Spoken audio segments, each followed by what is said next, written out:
ఏంటో విహారీ ఈ మధ్యనే యాక్టివ్గానే కనబడట్లేదు. ఏదో కోల్పోయిన వాళ్ళ కనబడుతున్నాడు.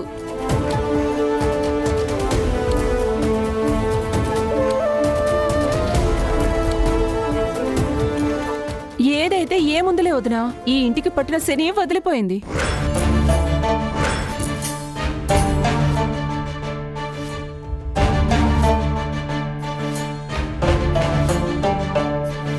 అలా మాట్లాడకే.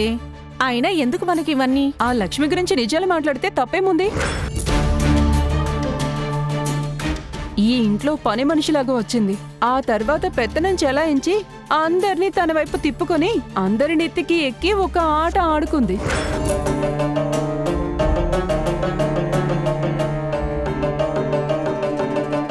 ఇప్పుడు ఇంతకన్నా గొప్ప కుటుంబం ఏదైనా కనబడి. ఇక్కడ జెండా ఎత్తేసి అక్కడెవడో పట్టుకొని ఉంటుంది. ఆపండి ఆపండి ఆపండి ఆపండి.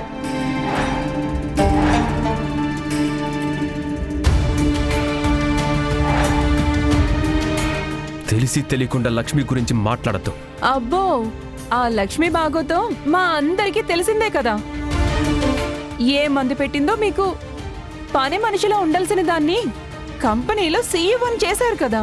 ఏయ్, నిన్ను! విహారీ విహారీ విహారీ విహారీ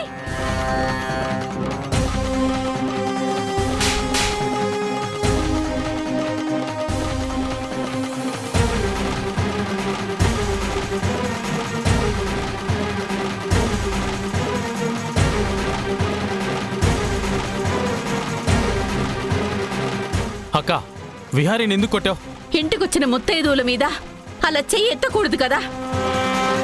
వీళ్ళ ముత్తైదువులు, వీళ్ళ పెద్ద మనుషులు.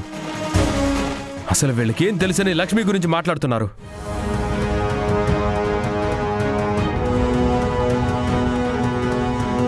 అయినా వీళ్ళ లోపలింత కుళ్ళుంచుకొని వీళ్ళు ఆశీర్వదిస్తే మనకేమైనా మంచి జరుగుతుందా? విహారీ, వచ్చిన ముత్తైదుల్ని అలా అవమానించకూడదు. మరి వచ్చిన వాళ్ళు ఎందుకొచ్చారో ఆ పని చూసుకొని వెళ్ళిపోకుండా మన ఇంటి విషయాలు వీళ్ళకెందుకు?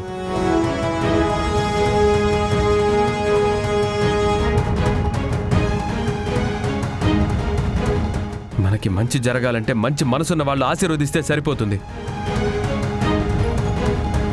ఇలాంటి వాళ్ళు ఇంట్లో కడుగు పెట్టినా ఆ ఇంటికి అశుభమే జరుగుతుంది.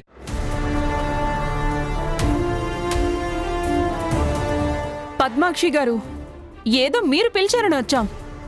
ఇంత అవమానం జరిగాక మేమిక్కడ ఇంకో క్షణం కూడా ఉండం. పదండి వెళ్దాం. అరే ఆగండి. అరే అత్తయ్య, మీరు వాళ్ళని ఆపద్దు. ఇప్పుడేంటి, సహస్రాన్ని ఆశీర్వదించాలి, అంతే కదా? కూర్చో సహస్ర.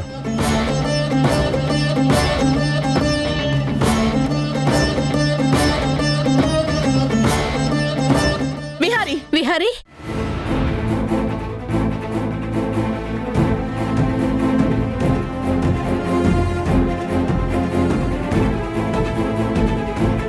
బావా, ఆ లక్ష్మిని ఒక్క మాటంటే కూడా నువ్వు తట్టుకోలేకపోతున్నావు కదా.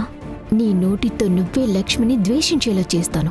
ఆ లక్ష్మిని నీ మనసులో నుంచి చెరిపేసి నేను నీ మనసులో సుస్థిర స్థానాన్ని సంపాదించుకుంటాను. అమ్మా, శుభమాని సీమంతం చేసుకుంటుంటే ఈ గొడవలన్నీ ఎందుకమ్మా?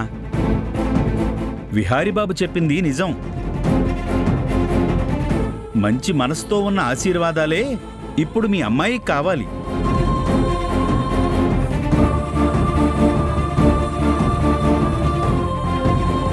వచ్చి మీరందరూ కూడా గాజులు తొడిగి ఆశీర్వదించండి.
రండి.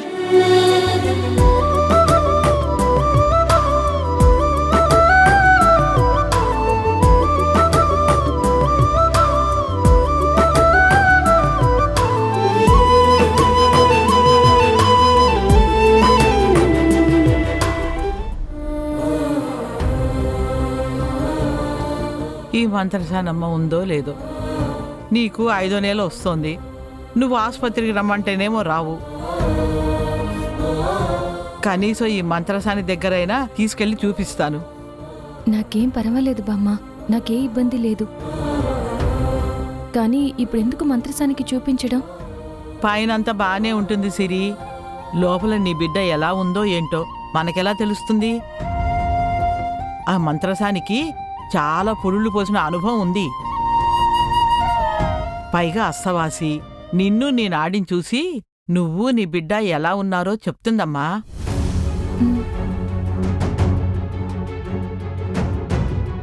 రామ్మా. రతమ్మా, రతమ్మా. వస్తున్నానం. రతమ్మా, తను నా మనవరాలు సిరి. తనకిప్పుడు 5వ నెల. నువ్వే తన్ని పరీక్షించి లోపల బిడ్డ ఎలా ఉందో చెప్పు. అలాగే, ఇలా రామ్మా, వచ్చి పడుకో.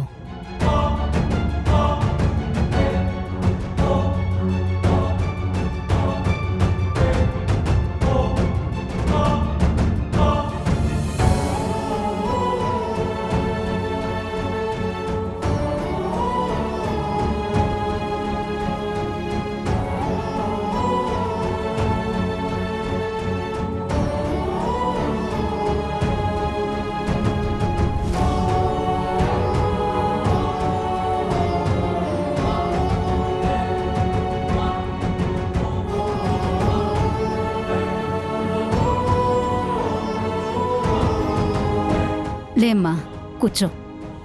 నెమ్మదిగా లేమ్మా.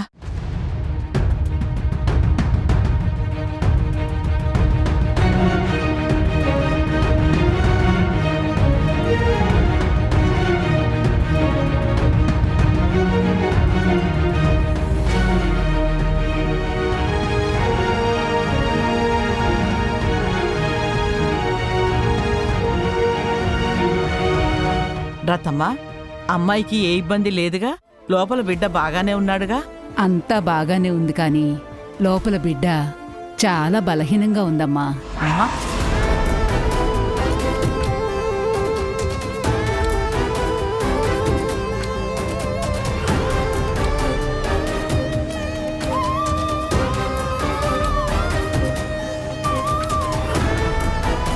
బిడ్డే కాదు, ఈ అమ్మాయి కూడా చాలా బలహీనంగా ఉంది.